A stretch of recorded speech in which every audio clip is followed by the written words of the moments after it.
Bonjour Marc-Aurèle, merci beaucoup d'être avec moi aujourd'hui. Plaisir. Alors Marc-Aurèle, tu fais partie du réseau Médoucine depuis pas très longtemps. Tu es réflexologue à Lyon. Est-ce que tu peux te présenter un petit peu et présenter ton parcours? Oui, alors du coup, bon, je m'appelle Marc Aurel, j'ai 27 ans, je suis installé sur Lyon depuis septembre 2017. J'ai rejoint le Médecine au début de l'été pour permettre de lancer mon activité puisque je me suis installé à mon compte. Du coup, voilà, je suis donc réflexologue, masseur et conseiller en santé naturelle. Je propose tout ça en cabinet et à distance, surtout les conseils en santé naturelle à distance. Et du coup, mon parcours est simple. Je me suis formé à à toutes ces pratiques en école de massage, de réflexologie. Et voilà, à peu près où j'en suis aujourd'hui. Et d'où te vient cette passion pour la santé au naturel et les pratiques de médecine douce? Alors du coup, c'est particulier parce que c'est pas une reconversion pour moi. On voit beaucoup de reconversions dans ces métiers. Moi, c'est vraiment Mm. mon métier de base. J'ai essayé plein de choses avant et en fait, à un moment, j'ai eu une révélation, c'est que j'avais besoin d'être utile dans ce que je faisais. Donc du coup, ben, je me suis tourné vers ces méthodes parce que j'ai eu une période dans ma vie où je prenais énormément de médicaments, de traitements et ça ne m'allait pas du tout. Enfin, ça m'a fait beaucoup de mal aussi parce que j'étais mal encadré. Donc voilà, je me suis tourné vers ces méthodes pour moi-même et ensuite je me suis dit, bah, en fait, elles sont top, elles fonctionnent. Donc pour aider les autres, on va essayer de le pratiquer de manière professionnelle et d'offrir ça aux personnes qui le souhaitent. Donc voilà. Super. Et comment ça se passe pour toi maintenant, du coup, que tu as installé? Est-ce que tu as réussi à te faire une clientèle, à développer un peu ton réseau? Alors, ça commence doucement mais sûrement. Je suis vraiment content. Mes doucines pour ça m'aident pas mal parce que bah, la prise de rendez-vous en ligne est super importante parce que c'est-à-dire que les gens à n'importe quel moment peuvent prendre rendez-vous. Et il faut savoir que les gens cherchent ce genre de choses quand ils sont en crise et ça peut être n'importe quand. Ça peut être au milieu de Mm. la nuit, ça peut être quand ils sont au bureau, qu'ils ont un coup de stress, de machin, on ne sait où. Et du coup, en fait, le fait de pas avoir de pas avoir forcément appelé la personne, de pouvoir directement aller sur son site internet, puis sur Medoucine, prendre son rendez-vous. On est autonome et ça fonctionne vraiment bien. Donc après, effectivement, bah, ça prend du temps de se faire une clientèle. Il faut être patient, il faut bien travailler et puis bah, c'est le bouche à oreille aussi qui fait énormément là-dedans. J'ai essayé plein de choses, aller poser des cartes, tout ça, mais vraiment le bouche à oreille, c'est ce qui me fait le plus travailler. Et est-ce que tu le travailles un petit peu ton bouche à oreille parce que tu es quand même, enfin, tu n'attends pas que ça tombe tout seul, tu fais pas mal de choses. Oui, D'ailleurs, tu es bien présent, c'est ce qu'on disait sur les réseaux. Est-ce que tu peux nous en dire un petit peu plus? alors, effectivement, moi je suis très présent sur Instagram, qui est un réseau que j'aime beaucoup et qui permet d'avoir une bonne visibilité, surtout de créer du lien avec les personnes.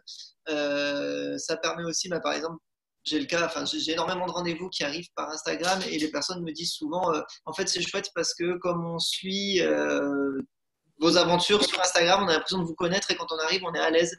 Ce qui est hyper important ben, quand on va toucher des personnes, puisque dans le massage, ben, les personnes sont dénudées, on va les toucher, on va vraiment avoir accès à leur corps et c'est hyper important qu'il y ait un lien de confiance qui se crée. Et du coup, ben, je leur demande aussi toujours quand ils sortent de rendez-vous d'aller poser des avis sur Medoucine, sur Google, sur voilà partout où ils peuvent parce que ben, ça aide énormément et à remonter en termes de résultats et à inspirer les autres personnes à venir parce que ce qui est compliqué avec les méthodes qu'on pratique et qui sont complémentaires, c'est que ben, les gens ne savent pas trop où ils vont mettre les pieds. Donc, si vous avez des avis qui disent ben, effectivement ce praticien est sérieux, ce praticien travaille bien, ben, ça donne envie forcément de venir et de faire confiance. Bien sûr. Et tu me disais que tu n'avais pas forcément de stratégie, mais quel type de post tu peux faire sur Insta ou est-ce que tu postes régulièrement? Ça demande quand même pas mal de travail. Donc, j'imagine que ça ne doit pas être simple tous les jours d'être organisé comme ça. Ça demande beaucoup de travail. Pourtant, aujourd'hui, j'ai pas une communauté énorme puisque je vais arriver aux 5000 abonnés. Donc, c'est pas phénoménal. C'est pas mal, mais c'est pas phénoménal. Ah, c'est bien Euh, quand même. Enfin, en tant que...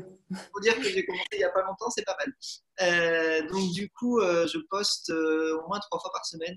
C'est des posts qui vont parler bah, de beaucoup de choses, de santé naturelle, d'huile essentielle, d'aromathérapie. Je parle aussi énormément du corps et de son fonctionnement parce que c'est quelque chose qui me passionne et je me rends compte que ça plaît beaucoup. Hmm. Et je parle aussi beaucoup de développement personnel, mais en partageant mes, je travaille sur le développement personnel à titre personnel. Justement, je ne suis pas de méthode particulière et je partage ça aussi avec les personnes qui me suivent et ça leur plaît beaucoup. Et pareil, ben, du coup, même le développement personnel me permet de les ramener à ce que je fais. J'essaie toujours de faire des posts qui soient en rapport. Par exemple, le dernier que j'ai fait, c'était sur le niveau de stress des personnes.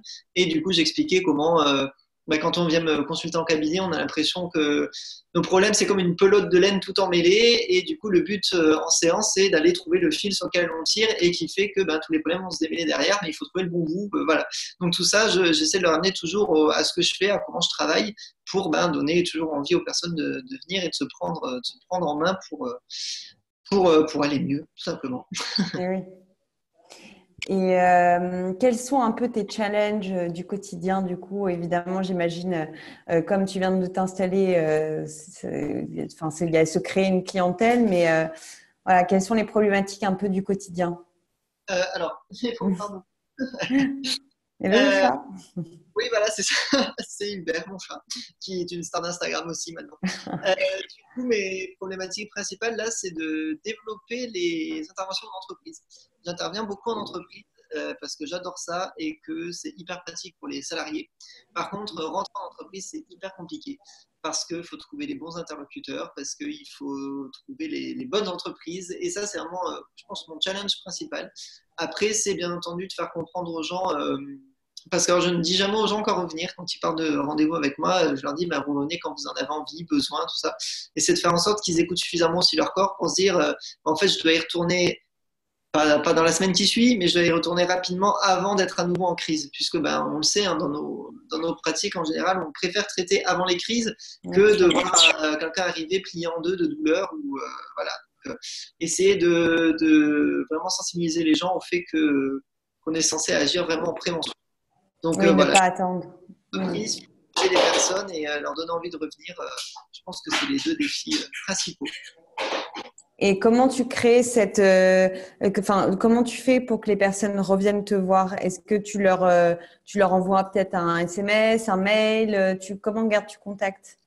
Alors, la chance que j'ai, c'est qu'il y en a beaucoup qui viennent donc, par Instagram et du coup, bah, ils continuent de me suivre. Donc, j'ai régulièrement des nouvelles. Après, j'essaie toujours, bah, du coup, grâce à Médoucine aussi, j'ai un truc que je ne faisais pas avant, c'est que j'ai toutes leurs coordonnées.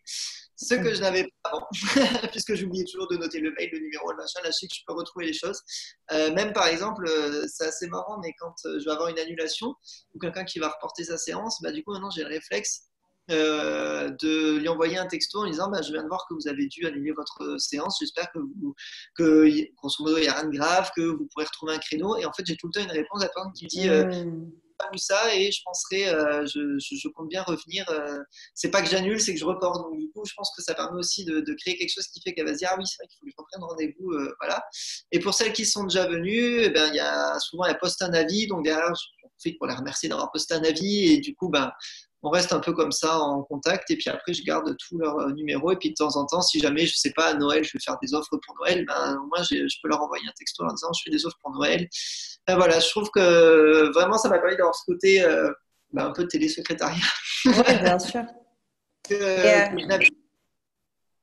le petit message, c'est une super idée d'envoyer un petit message pour les annulations. Est-ce que tu as vu du coup, est-ce que les personnes du coup viennent te voir une fois qu'elles ont annulé? Ouais, Si elles ont ouais, annulé et qu'elles reçoivent un message, elles reviennent. ouais, sur les quelques-unes que j'ai eues, alors pas toutes, hein, mais 80% derrière on retenait un rendez-vous un peu plus tard.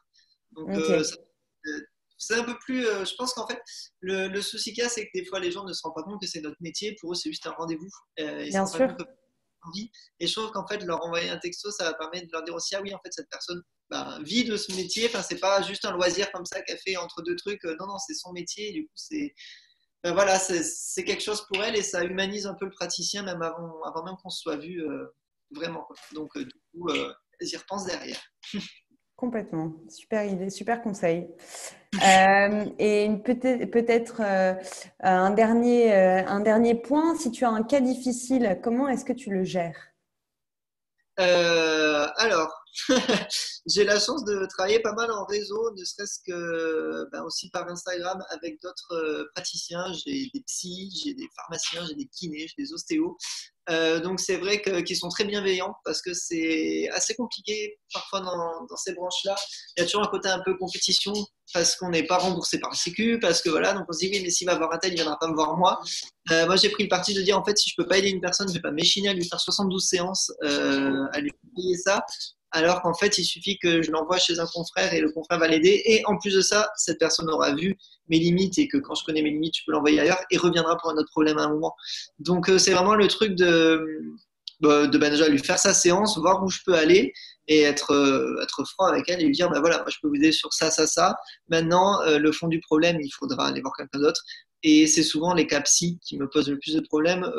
Tout ce qui va être, je suis beaucoup de personnes en fécondation in vitro, en PMA, tout ce qui va être aussi dépression, burn-out, des grands anxieux. Et ça, c'est pareil. Enfin, je leur dis effectivement, on va travailler le stress, on va créer du lien avec votre corps pour essayer de vous faire accepter tout ça. Le problème, c'est que le fond du problème, il faudra sûrement un suivi psy. Et dans ces cas-là, on l'amène en douceur parce que dire à quelqu'un qu'il faut un suivi psy, on a toujours l'impression de les insulter, ce qui n'est pas le cas.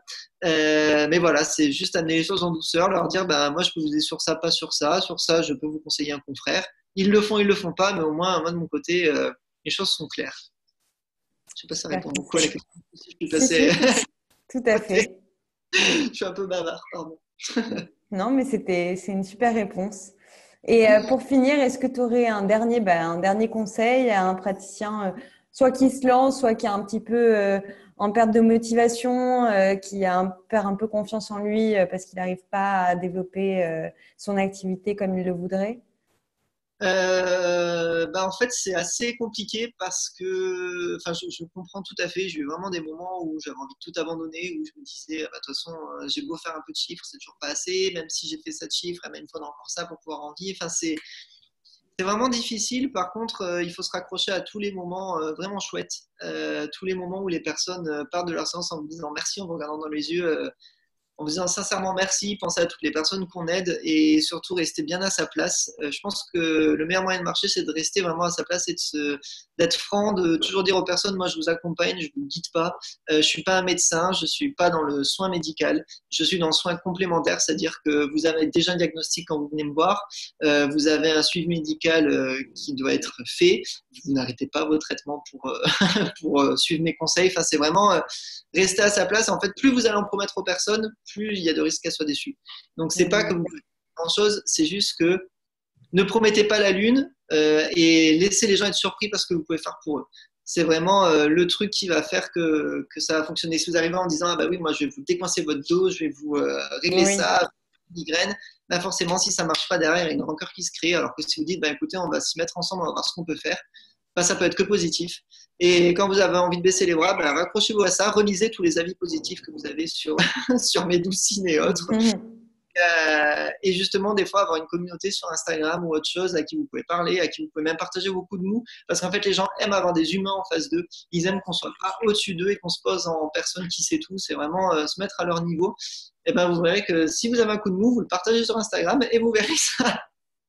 Que ça fonctionne bien, vous recevez plein de messages derrière de gens qui vous disent allez, il faut tenir, tout ça, ça m'est arrivé il n'y a pas longtemps. Donc voilà, je peux le dire qu'il faut s'appuyer aussi sur les autres et pas hésiter à trouver aussi d'autres praticiens qui vous pouvez en parler. Ça, c'est hyper important. Voilà. Super, le mot de la fin. Merci beaucoup, Marc-Aurèle, du coup, d'avoir partagé ton expérience avec nous. Et puis, on se retrouve très vite sur Medoucine. Ça marche, merci beaucoup.